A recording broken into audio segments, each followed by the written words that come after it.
नमस्कार दोस्तों, आज मैं आपको कृष्ण लीला का अध्याय 3 का पहला भाग सुनाने जा रही हूँ। भगवान श्री कृष्ण का जन्म। श्रीमद् भागवत गीता में श्री भगवान कहते हैं कि उनका प्राकट्य, जन्म तथा कार्यकलाप सभी दिव्य हैं और जो उन्हें ठीक से समझ लेता है वह तुरंत ही वैकुंठ जाने का भागी बन जाता है। श्री भगवान का प्राकट्य या जन्म किसी सामान्य पुरुष का सा नहीं होता जिसे वे विगत कर्मों के आधार पर भौतिक शरीर धारण करने के लिए बाध्य होना पड़ता है। श्री भगवान के प्राकट्य की व्याख्या द्वितीय अध्याय में की गई है कि वे स्वेच्छा से प्रकट होते हैं। जब श्री भगवान के अवतार लेने का समय निकट आ गया तो नक्षत्र गण अत्यंत शुभ हो गए। रोहिणी नक्षत्र भी, जो फलित ज्योतिष के अनुसार शुभ माना जाता है, प्रबल था। रोहिणी ब्रह्मा के प्रत्येक संचालन के अंतर्गत माना जाता है। ज्योतिष के अनुसार नक्षत्रों की उपयुक्त स्थिति के अतिरिक्त विभिन्न ग्रहों की भिन्न भिन्न स्थितियों के कारण शुभ तथा अशुभ क्षण उपस्थित होते रहते हैं। श्री कृष्ण के जन्म के समय सारे ग्रह स्वयं इस तरह स्थित हो गए कि सब कुछ शुभ बन गया। उस समय पूर्व, पश्चिम, दक्षिण, उत्तर सभी दिशाओं में शांति और संपन्नता का वातावरण था। आकाश में शुभ नक्षत्र दिख रहे थे और पृथ्वी पर सभी नगरों तथा ग्रामों या गोचरों में तथा जन जन के मन में सौभाग्य के लक्षण दृष्टिगोचर हो रहे थे।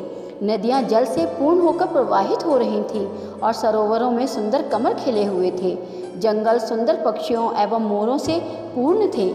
जंगल के सारे पक्षी मधुर वाणी में गाना गाने लगे और मयूर मयूरियों के साथ नाचने लगे। वायु अपने साथ विभिन्न पुष्पों की सुगंध लेकर मंद मंद बहने लगी, जिसका सुखद स्पर्श मन को मोहने लगा था। जो ब्राह्मण अग्नि में यज्ञ करने के अभ्यस्त थे, उन्हें आहुति के लिए अपने अपने घर अत्यंत सुहावने लगने लगे।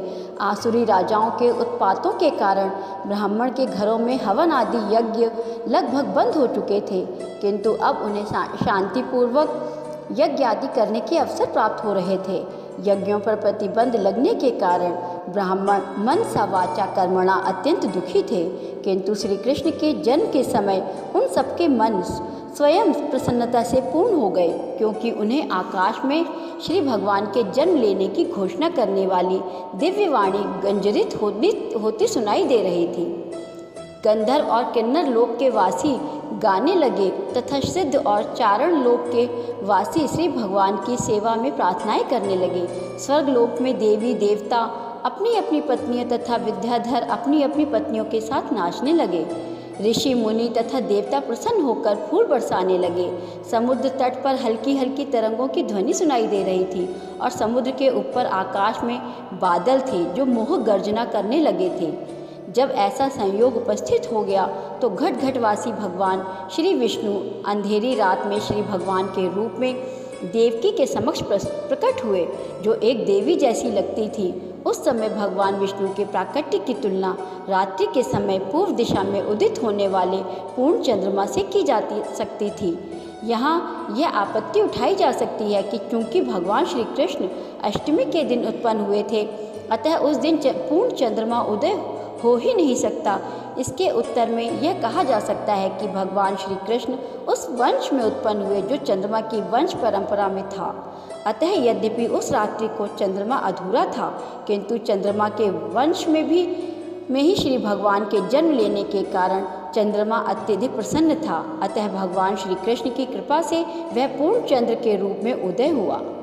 खमानिक्य नामक ज्योतिषी ग्रंथ में भगवान श्री कृष्ण के जन्म के समय नक्षत्रों का अत्यंत सुंदर वर्णन मिलता है।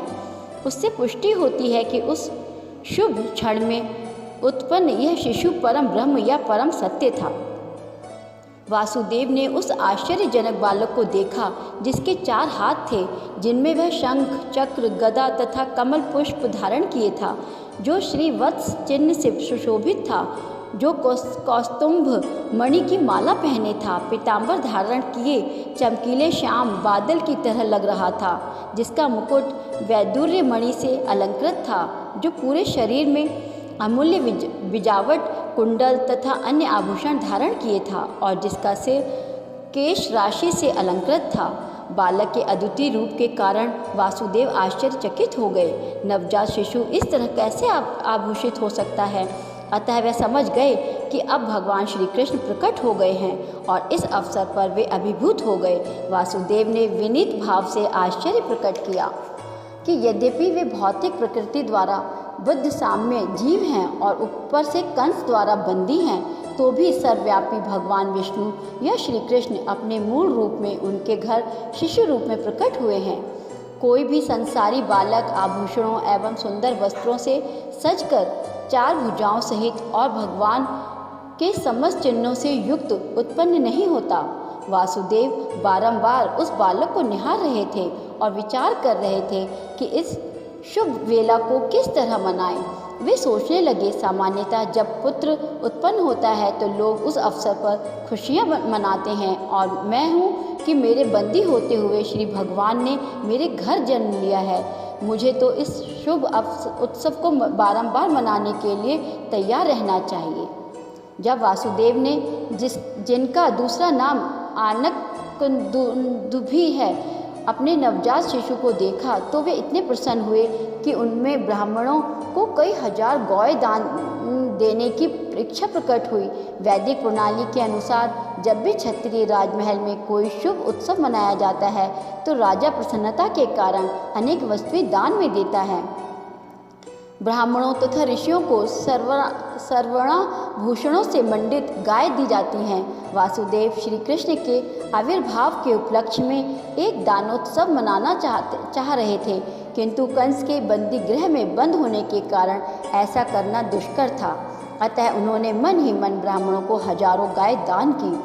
जब वासुदेव को विश्वास हो गया कि नवजात शिशु साक्षात श्री भगवान हैं, तो वे झुककर दोनों हाथ जोड़कर उसकी स्तुति करने लगे।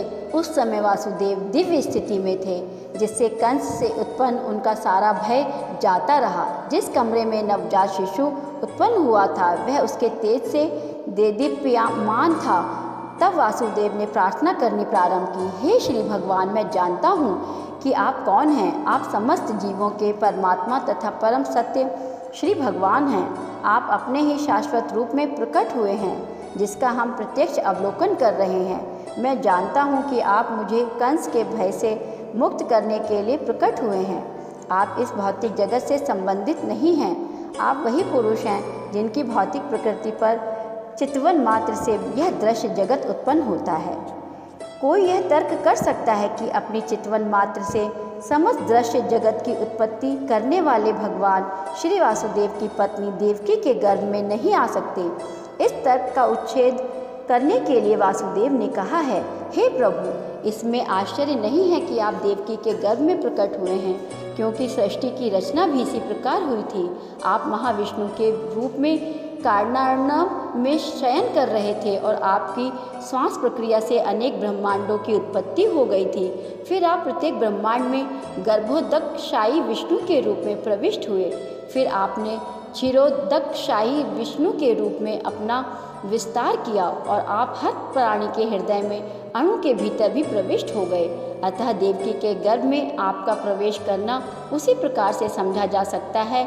आप प्रविष्ट हुए प्रतीत होते हैं, किंतु उसी के साथ साथ आप सर्वव्यापक हैं। हम भौतिक उदाहरणों के माध्यम से आपके प्रवेश तथा अप्रवेश को समझ सकते हैं। 16 तत्वों में विभाजित होने पर भी संपूर्ण भौतिक शक्ति कायम रहती है। यह भौतिक शरीर 5 स्थूल तत्वों पृथ्वी, जल, अग्नि, वायु तथा आकाश का संयोग मात्र है। जब भी कोई भौतिक शरीर बनता है तो ऐसा लगता है कि ये तत्व पुनः सृजित हो रहे हैं, किंतु वास्तविकता तो यह है कि सारे तत्व शरीर के बाहर हमेशा विद्यमान रहते हैं। इसी तरह यद्यपि आप देवकी के गर्भ में शिशु रूप में प्रकट हुए हैं, किंतु आप उसके बाहर भी विराजमान हैं। आप सदैव अपने धाम में रहते हैं, फिर भी आप करोड़ों रूपों में अपना विस्तार कर सकते हैं। राधे राधे।